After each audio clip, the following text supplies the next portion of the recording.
This is Earl Nightingale. The purpose of this recording is to tell you about and try to condense one of the most amazing books ever written, Think and Grow Rich by Napoleon Hill.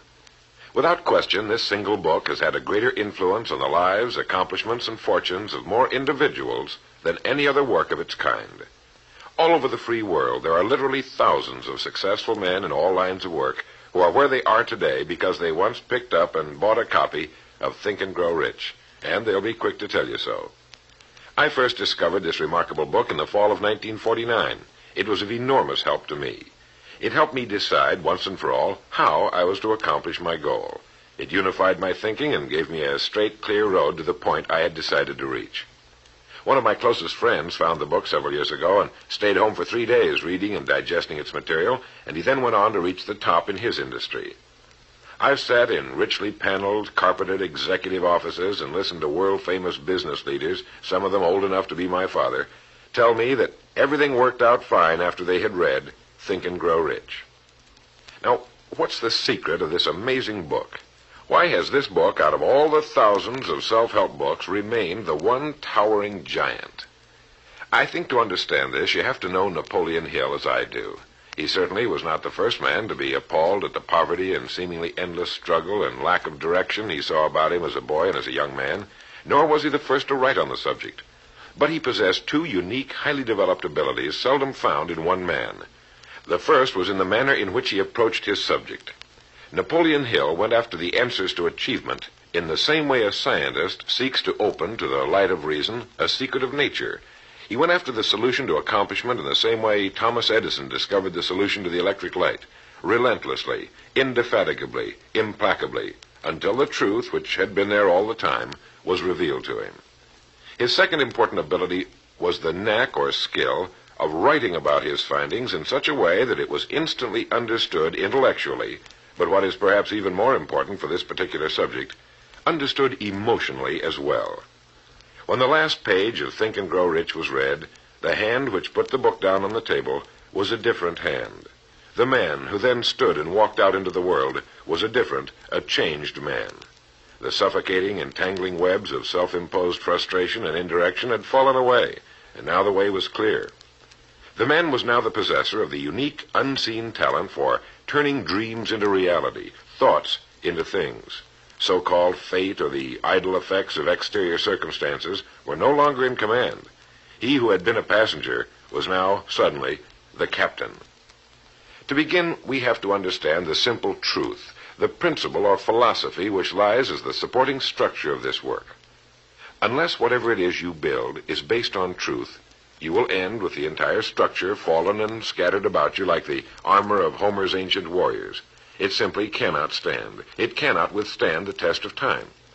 The reason Think and Grow Rich has withstood the test of time is because it rests on the broad, clean foundation upon which may also be found every accomplishment of man, the clear, unchallengeable fact that everything begins with an idea. A philosophy based on the fact that riches of every kind begin with the state of mind, that one may start with nothing but thoughts, ideas, and organized plans. Thoughts are things, incredibly powerful things, when mixed with definiteness of purpose, persistence, and a burning desire for their translation into material objects or riches, riches being whatever it is you happen to want. Wise men have been saying this for centuries, and just recently Charles A. Cerami wrote, "The truth is that the human mind is as real an organism as any muscle in the body, but far greater in potential power, and, like muscle fiber, it can be strengthened to lead on to unimagined conquests." So this, then, is the truth on which Think and Grow Rich is based. If you know what you want, and if you want it strongly enough to muster the kind of persistence that simply cannot be stopped, you will most certainly achieve it. By controlling your mind, you can control your destiny here on Earth. With this as our foundation, let's talk about Napoleon Hill's famous 13 proven steps to riches as found in his book, Think and Grow Rich, remembering, of course, that riches are whatever it is you happen to want. And right here, let me make two important points. The first is that whenever you listen to this record, have a notebook handy and make notes as we go along. The second is that This record was produced for your own personal use, to go with you on your own exciting journey. To play this record for a group will prove to be of only temporary help. Make sure you have your own personal copy to play again and again, particularly at those times when you may feel yourself getting off the track. And now, Napoleon Hill's famous 13 Principles. You will notice that we have separated each principle by banding them on the record. In this way, you're given quick access to any particular principle to which you may wish to return for reference. The first principle, desire. Here is the starting point for all achievement, the first step toward riches. But it's right here that we so often run into a stumbling block. A person will say, I know what I desire, but can I get it?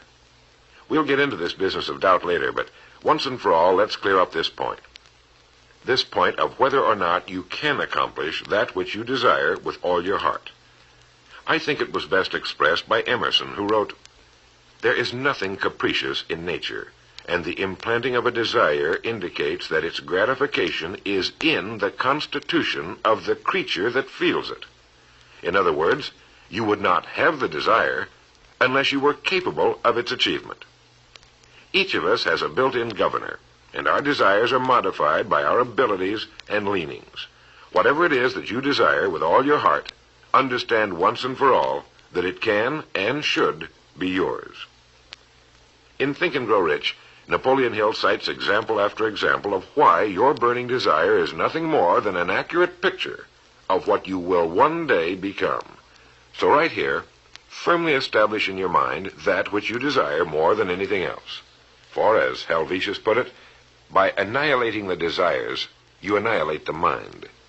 Every man without passions has within him no principle of action, nor motive to act. A good way to determine whether or not you really have a burning desire is to examine the way you go after it. If you go after that which you think you desire tentatively, timidly, in an attempt to play it safe, you don't have a burning desire at all. You can't get to second base if you keep one foot on first. But if you're willing to burn your bridges behind you and say once and for all, this is it, this is what I will do, and I will never retreat, I'll never go back, then you have the sort of desire that can only end in success. It takes that kind of resolve to be able to keep picking yourself up after the falls you're bound to take. The only people who don't make mistakes are those who never try anything. The timid feeders in the lagoon who never venture into the broad, deep sea beyond. While these principles will work for anything you may want, a more harmonious home life, a more successful career, for our example, let's say your desire happens to be more money, to better care for your family and provide for your future years, to get your share of the prosperity that lies ahead. Napoleon Hill gives us 6 definite, practical steps to follow. 1. Fix in your mind the exact amount of money you desire. It is not sufficient merely to say, I want plenty of money. Be definite as to the amount. There's a psychological reason for definiteness which will be described in a subsequent principle. Number 2. Determine exactly what you intend to give in return for the money you desire. There's no such reality as something for nothing. 3. Establish a definite date when you intend to possess the money you desire. And 4. Create a definite plan for carrying out your desire and begin at once, whether you're ready or not, to put this plan into action. 5. Write out a clear, concise statement of the amount of money you intend to acquire, name the time limit for its acquisition, state what you intend to give in return for the money, and describe clearly the plan through which you intend to accumulate it. 6. Read your written statement aloud twice daily, once just before retiring at night, and once after arising in the morning. As you read, see and feel and believe yourself already in possession of the money, or whatever your goal happens to be. It's important that you follow these instructions to the letter. Play this part of the record over until you have it down to your satisfaction, for this is by far the most important of the 13 principles, and this chapter of the book ends with these words. Through some strange and powerful principle of mental chemistry, which she has never divulged, nature wraps up in the impulse of strong desire that something which recognizes no such word as impossible and accepts no such reality as failure. The second principle is faith. You never would have even thought of your main desire unless faith were tugging at your mind. And if you find it difficult at times to have faith in yourself, you can be certain that you can have faith in these principles. Napoleon Hill writes, "Faith is a state of mind which may be induced or created by affirmation or repeated instructions to the subconscious mind through the principle of conscious autosuggestion." Conscious autosuggestion simply means a suggestion by yourself to yourself, just as an autobiography is a biography written by the person it's about. By getting a mental image of yourself already having accomplished your main desire over and over again, you will muster the faith you need. Faith is vital to accomplishment. The Emperor Napoleon once said, "All the scholastic scaffolding falls as a ruined edifice before one single word, faith." Pascal said, "Faith affirms many things respecting which the senses are silent, but nothing which they deny. It is superior to their testimony, but never opposed to it." Goethe said, "Epochs of faith are epochs of fruitfulness, but epochs of unbelief, however glittering, are barren of all permanent good." And, as Schlegel put it, "In actual life, every great enterprise begins with and takes its first forward step in faith." Have faith that you can accomplish that which you seek, for you would never have decided upon it unless it was meant for you to accomplish. In his chapter on faith, Napoleon Hill gives us a self-confidence formula.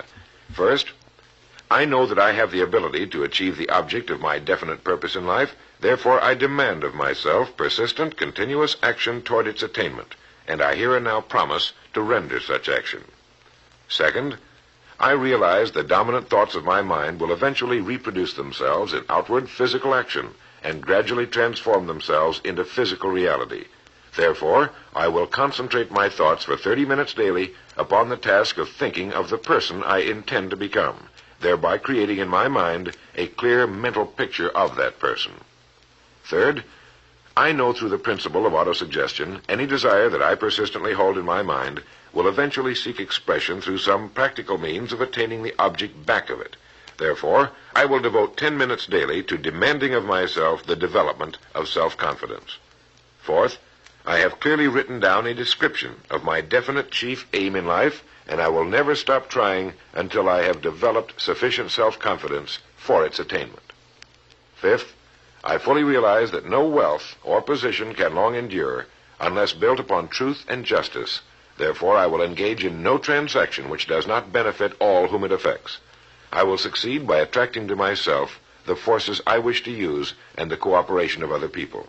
I will induce others to serve me because of my willingness to serve others.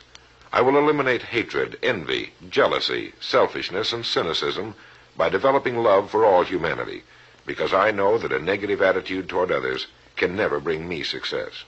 I will cause others to believe in me because I will believe in them and in myself.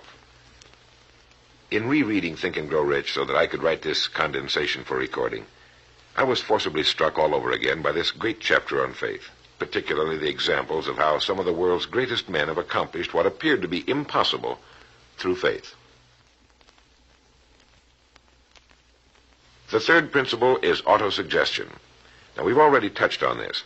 This chapter of the book tells us how, through repeated suggestion, the subconscious mind can be put to work for us. It is the faculty of being able to concentrate your mind on your burning desire until your subconscious mind accepts it as fact and begins to devise ways of bringing it about. Here is where hunches come from, sudden flashes of thought or inspiration, guidance. The instructions given in connection with the 6 steps in the second chapter will now be summarized and blended with the principles covered by Napoleon Hill's chapter on autosuggestion. First, go into some quiet spot, perhaps in bed at night, close your eyes and repeat aloud, so you may hear your own words, the written statement of the amount of money you intend to accumulate, or a careful reaffirmation of whatever your goal happens to be, the time limit for its accumulation, and a description of the service or merchandise you intend to give in return for the money. As you carry out these instructions, see yourself already in possession of your goal. For example, suppose that you intend to accumulate $50,000 by the 1st of January, 5 years from now, that you intend to give personal services in return for the money in the capacity of a salesman. Your written statement of your purpose should be similar to the following. By the 1st day of January, 19, whatever it happens to be, I will have in my possession $50,000, which will come to me in various amounts from time to time during the interim. In return for this money, I will give the most efficient service of which I am capable, rendering the fullest possible quantity and the best possible quality of service in the capacity of salesman of, and here describe the product or service you intend to sell or whatever it is you do for a living. It goes on. I believe that I will have this money in my possession. My faith is so strong that I can now see this money before my eyes. I can touch it with my hands. It is now awaiting transfer to me at the time and in the proportion that I deliver the service I intend to render in return for it. I am awaiting a plan by which to accumulate this money, and I will follow that plan when it is received. Second, repeat this program night and morning until you can see in your imagination the money you intend to accumulate. Third, place a written copy of your statement where you can see it night and morning, and read it just before retiring and upon arising until it's been memorized. As you carry out these instructions, you are applying the principle of auto-suggestion. The fourth principle is specialized knowledge. It is here that I think Napoleon Hill makes a very important point.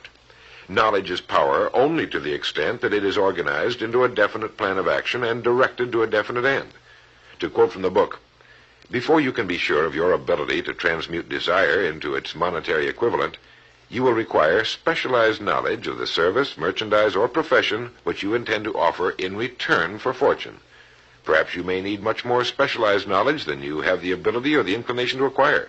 And if this should be true, you may bridge your weakness through the aid of your mastermind group.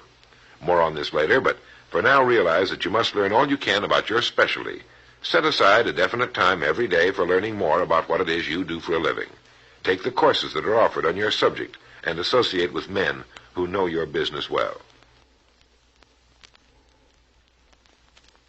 The fifth principle is imagination. The imagination is literally the workshop wherein are fashioned all plans created by man. The impulse, the desire, is given shape, form, and action through the aid of the imaginative faculty of the mind. It has been said that man can create anything he can imagine. As Napoleon Hill says and teaches, whatever the mind of man can conceive and believe, it can achieve. Man's only limitation within reason lies in his development and use of his imagination and subsequent motivation to action. The great leaders of business, industry, finance, and the great artists, musicians, poets, and writers became great because they developed the power of self-motivation. Incidentally, one of the best books ever put together on this subject, if not the greatest, is Success Through Positive Mental Attitude by Napoleon Hill and W. Clement Stone.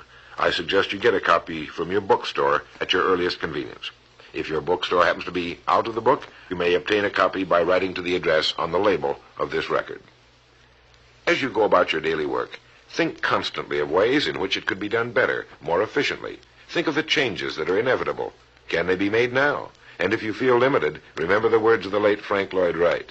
He said, "The human race built most nobly when limitations were greatest, and therefore when most was required of imagination in order to build it all.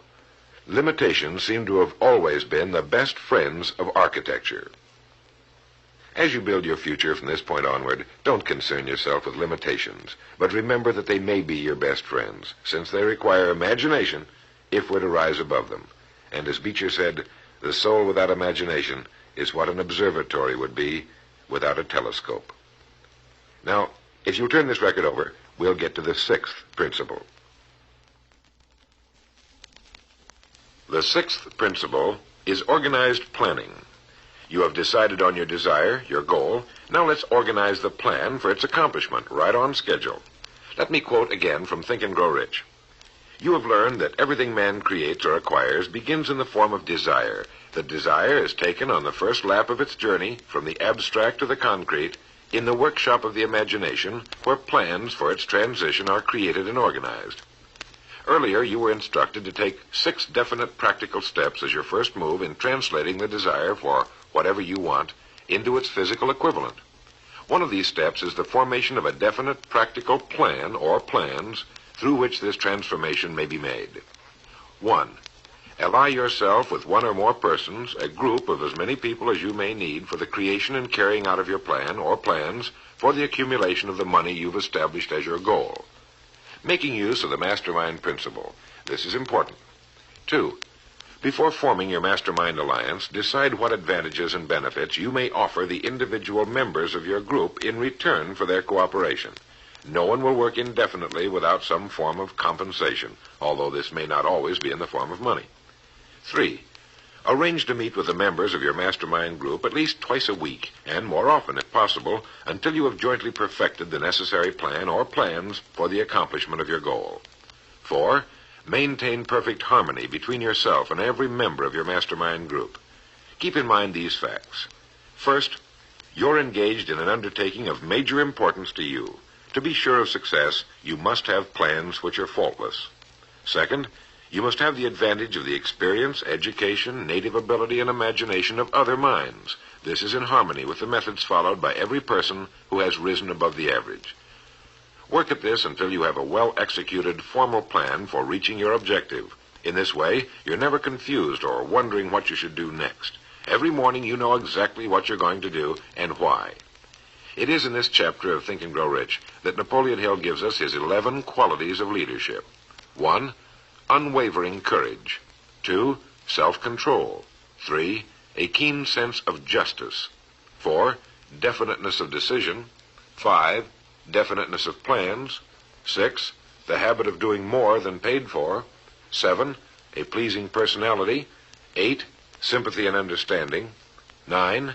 Mastery of detail. 10. Willingness to assume full responsibility. And 11. Cooperation. The chapter on organized planning is one of the largest and most important in the book. It goes without saying that a man without a plan to follow is like a ship without a course. No place to go, with disaster a probability. The 7th principle, decision. The mastery of procrastination. To quote, accurate analysis of over 25,000 men and women who had experienced failure disclosed the fact that lack of decision was near the head of the list of the 30 major causes of failure. This is no mere statement of a theory, it is a fact. Procrastination, the opposite of decision, is a common enemy which every man must conquer. Analysis of several hundred people who had accumulated fortunes well beyond the $1 million mark disclosed the fact that every one of them had the habit of reaching decisions promptly and of changing these decisions slowly if and when they were changed. People who fail to accumulate money, without exception, have the habit of reaching decisions, if at all, very slowly, and of changing these decisions quickly and often. A definite objective makes reaching prompt decisions that much easier. Napoleon Hill gives many examples, one of which is the case of Henry Ford. One of Henry Ford's most outstanding qualities was his habit of reaching decisions quickly and definitely and changing them slowly. This quality was so pronounced in the late Mr. Ford that it earned for him the reputation of being obstinate. It was this quality which prompted Mr. Ford to continue to manufacture his famous Model T, the world's ugliest but for the time most practical car, when all of his advisors and many of the purchasers of the car were urging him to change it. Perhaps he delayed too long in making the change, but the other side of the story is that his firmness of decision yielded a huge fortune before the change in model became necessary, and the company is certainly none the worse for it today. When you make up your mind, stay with it. The majority of people who fail to make the grade are generally easily influenced by the opinions of others, easily swayed. They permit the newspapers and the gossiping neighbors to do their thinking for them. Opinions are the cheapest commodities on earth. Keep your own counsel when you begin to put into practice the principles we're describing here. By reaching your own decisions and following them, take no one into your confidence except the members of your mastermind group, and be very careful in your selection of this group, that you choose only those who will be in complete sympathy and harmony with your purpose. Close friends and relatives, while not meaning to do so, often handicap one through opinions and sometimes through ridicule. Thousands of men and women carry inferiority complexes with them all through life, because some well-meaning but ignorant person destroyed their confidence through opinions or ridicule. If a decision is worth anything at all, it's worth sticking to until it's been completely worked. The 8th principle, persistence. Napoleon Hill defines persistence as the power of will. Willpower and desire, when properly combined, make an irresistible pair. Persistence to an individual is what carbon is to steel. In uncounted thousands of cases, persistence has stood as the difference between success and failure. It is this quality more than any other that keeps the majority from great accomplishment. They'll try a thing, but as soon as the going gets tough, they fold. Experience with thousands of people has proved that lack of persistence is a weakness common to the majority of men. It is a weakness which may be overcome by effort. If you're to accomplish the desire you've set for yourself, you must form the habit of persistence. Things will get dark. It will seem as though there's no longer any reason to continue. Everything in you will tell you to give up, to quit trying. And it's right here that the men are separated from the boys. It's right here that if you'll go that extra mile and keep going, that the skies will clear, and you'll begin to see the first signs of the abundance that is to be yours because you had the courage to persist. With persistence will come success. Persistence is a state of mind. Therefore, it can be cultivated. Like all states of mind, persistence is based upon definite causes, among them these. 1, definiteness of purpose, knowing what you want. 2, desire. 3, self-reliance. 4, definiteness of plans. 5, accurate knowledge, knowing that your plan is sound. 6, cooperation. Sympathy, understanding, and harmonious cooperation with others tend to develop persistence. 7, willpower. 8, habit. Persistence is the direct result of habit. The 9th principle, power of the mastermind. It is in this section that Napoleon Hill describes the importance of forming a group of individuals sympathetic to your desire. They may be individuals with similar plans. A mastermind group can be made up of 2 or more individuals. No 2 minds ever come together without thereby creating a third invisible, intangible force, which may be likened to a third mind.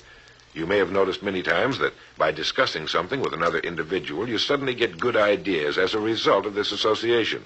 Ideas you would not have gotten without this association. The same thing happens to the other person. A lot of good ideas have been born in individual minds as a result of having met in committee. Associating with your mastermind group is not meant as a means of letting others do your thinking for you. Far from it. It is to stimulate your own thinking through the association with other minds. No one knows everything. The more sympathetic minds you get together, and by sympathetic I mean working for a common purpose, the more related information is going to be available, and great ideas are a combination of related information. So pick the member or members of your mastermind group with care. Make sure they're people you respect and who are hard-working and conscientious. You'll have a lot of fun, and you'll all reach your goals just that much sooner. The 10th principle could be called enthusiasm. That is, the enthusiasm that comes from the channeling of all bodily drives into positive, worthwhile outlets. It is in this chapter that Napoleon Hill describes the importance of the woman, the one and only woman, in the achievement of a worthwhile goal. It seemed quite significant to Mr. Hill that practically every great leader was a man whose achievements were largely inspired by a woman. When things get tough, and you can count on it, they will, you may be deserted by what you thought were friends. But if you've got a good woman, you'll never be alone. She'll be willing to start over again if necessary, and she'll give you the new enthusiasm that comes through her faith in you. Having someone to love is having someone to share your success and accomplishments, to give you the praise that all of us need from time to time. A man can become successful without a wife and family, but all the real joy is taken out of it. Take care of your wife and children as your greatest possessions. The 11th principle has to do with the subconscious mind. The subconscious mind consists of a field of consciousness in which every impulse of thought that reaches the objective mind through any of the 5 senses is classified and recorded, and from which thoughts may be recalled or withdrawn as letters may be taken from a filing cabinet. It receives and files sense impressions or thoughts, regardless of their nature. You may voluntarily plant in your subconscious mind any plan, thought, or purpose which you desire to translate into its physical or monetary equivalent. The subconscious acts first on the dominating desires which have been mixed with emotional feeling, such as faith. Your subconscious mind works night and day. Through a method of procedure unknown to man, the subconscious mind draws upon the forces of infinite intelligence for the power with which it voluntarily transmutes one's desires into their physical equivalent, making use always of the most practical media by which this end may be accomplished. You cannot entirely control your subconscious mind, but you can voluntarily hand over to it any plan, desire, or purpose which you wish transformed into concrete form. No one knows very much about what we call the subconscious or unconscious mind. We do know that it is incalculably powerful and can solve our problems if we go about using it the right way. And the best way is to hold in your conscious mind as often as possible a clear picture of yourself already having accomplished your goal. You know what you want, define it clearly, and then project it on the motion picture screen of your mind. Hold it. See yourself doing the things and having the things you'll have when your objective will have been reached. Do this as often as possible as you go about your daily work, and particularly at night, just before you go to sleep, and the first thing upon arising. As you do this, your subconscious will begin to lead you in the most logical ways toward your objective. Don't fight it. Follow your sudden hunches, the ideas that come into your mind, knowing that it's your subconscious trying to get through to your conscious mind.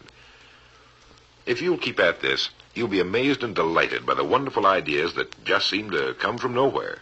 In the next principle, we'll talk some more about this sixth sense that seems to control the lives of the great men and women, but it comes from a systematic triggering of the subconscious mind. The lives of the great men and women, which seem miraculous to the average person, are nothing more than the fulfillment of their burning desires through the power of their subconscious minds. Time means nothing to your subconscious. A man could work steadily at his job for 40 years and not accomplish as much as is possible in 3 or 4 years through the proper working of this principle. Your subconscious mind cannot remain idle. If you fail to plant desires in your subconscious mind, it will feed upon the thoughts which reach it as a result of your neglect. Remember that you're living daily in the midst of all manner of thought impulses which are reaching your subconscious mind without your knowledge. Some of these impulses are negative, some are positive. You are now engaged in trying to help shut off the flow of negative impulses and to aid in voluntarily influencing your subconscious mind through positive impulses of desire. When you achieve this, you will possess the key which unlocks the door to your subconscious mind. Bulwer wrote, "The man who succeeds above his fellows is the one who, early in life, clearly discerns his object, and toward that object habitually directs his powers. Even genius itself is but fine observation strengthened by fixity of purpose. Every man who observes vigilantly and resolves steadfastly grows unconsciously into genius." The key word there is unconsciously. Know what you want. Decide once and for all that it will be yours. Remain steadfast on course, propelled by faith, and your subconscious or unconscious mind will do the rest. The 12th principle, as outlined in Think and Grow Rich by Napoleon Hill, has to do with the brain. If you had access to all the wealth in the world and took a penny, you would be doing exactly what you very probably have been doing in the use of your brain. Nothing in the world is more pitiful than the misunderstanding by the average person of the power of his brain and the minds to which it is connected, the conscious and the subconscious. You own in your brain the most marvelous, miraculous, inconceivably powerful force the world has ever known. Take, for example, the fact that the number of lines which connect the brain cells with one another equal the figure 1 followed by 15 million ciphers. It has been determined that there are from 10 to 14 billion cells in the average human cerebral cortex. It is inconceivable that such a network of intricate machinery should be in existence for the sole purpose of carrying on the physical functions incidental to growth and maintenance of the physical body. This is the mechanism that has given us the supersonic airplane, our deep rocket probes into outer space, the sciences, the arts, all that we know and use today and will use tomorrow, have hatched from this small gray mass each of us carries around. Can you doubt, even for a moment, that it can bring you and yours everything you want here on earth? Of course it can. If you will recognize your power as an individual and stop acting like those who have never even thought about it. Give it the job you've decided to accomplish and watch it handle it. The 13th and final principle is called the sixth sense. The sixth sense can be described as the sense through which infinite intelligence may and will communicate voluntarily without any effort from or demands by the individual. This principle is the apex of the philosophy. It can be assimilated, understood, and applied only by first mastering the other 12 principles. The sixth sense is that portion of the subconscious mind which has been referred to as the creative imagination. It has also been referred to as the receiving set, through which ideas, plans, and thoughts flash into the mind. The flashes are sometimes called hunches or inspirations. The sixth sense defies description. It cannot be described to a person who has not mastered the other principles of this philosophy, because such a person has no knowledge and no experience with which the sixth sense may be compared. The sixth sense is not something that one can take off and put on at will. Ability to use this great power comes slowly through application of the other principles we've outlined. Many individuals come into a workable knowledge of the sixth sense even before the age of 40, but more often the knowledge is not available until one is well past 50, and this for the reason that the spiritual forces with which the sixth sense is so closely related do not mature and become usable generally except through years of meditation, self-examination, and serious thought. But begin to develop it now by applying the principles we've talked about here. Remember this: man can create nothing which he does not first conceive in the form of an impulse of thought. Man's thought impulses begin immediately to translate themselves into their physical equivalent, whether those thoughts are voluntary or involuntary. Keep fear out of your mind by concentrating on the mental picture of your goal, your greatest desire. Now, I want to mention that Think and Grow Rich as a book carries more endorsements by great men who knew of its truth than any other book of its kind ever written. I'll touch on only a few. All of these great men actually endorsed Napoleon Hill's principles. Former President of the United States William Howard Taft. F.W. Woolworth wrote that he had built his great chain of stores by applying many of these principles. Robert Dollar, who built the great Dollar steamship line, wrote, "If I had had this philosophy 50 years ago, I suppose I could have accomplished all that I've done in less than half the time. I sincerely hope the world will discover and reward you." Samuel Gompers wrote that the mastery of these principles is the equivalent of an insurance policy against failure. President Woodrow Wilson, John Wanamaker, the merchant prince, wrote, "I know that your fundamentals are sound because I've been applying them in my business for more than 30 years. George Eastman, the world's largest maker of cameras, Thomas Edison, Luther Burbank, Theodore Roosevelt, E.M. Statler, John D. Rockefeller. I think you know that the endorsements of these great men could not have been bought with all the money in the world. What we have been talking about here can change your life, can bring you anything and everything worthwhile you want in life for yourself and your family. Cut yourself away from the average, from the mediocre, and chart your course on the dream in your heart. These 13 principles will never let you down, as long as you use them. And now, it is with great pleasure that I give you the author himself, Napoleon Hill. Thank you, Earl Nightingale. The message which you who are listening have just heard has brought you within 3 short steps of the supreme secret of success. The same secret which has brought happiness, peace of mind, and financial success to countless thousands of people who have read Think and Grow Rich. The same secret which has made master salesmen out of ordinary order takers. And the same secret which has brought friendship, love, and marriage to men and women who have come under the spell of the 13 principles which Earl Nightingale has just described. You desire the better things of life, or you wouldn't be listening to this record. Come with me then, and I will help you chart your course, so you may acquire whatever it is that you desire most in life by following these instructions. 1. Condition your own subconscious mind to work for you while you sleep as well as when you are awake. You can do this by playing this record to yourself every night just before you retire.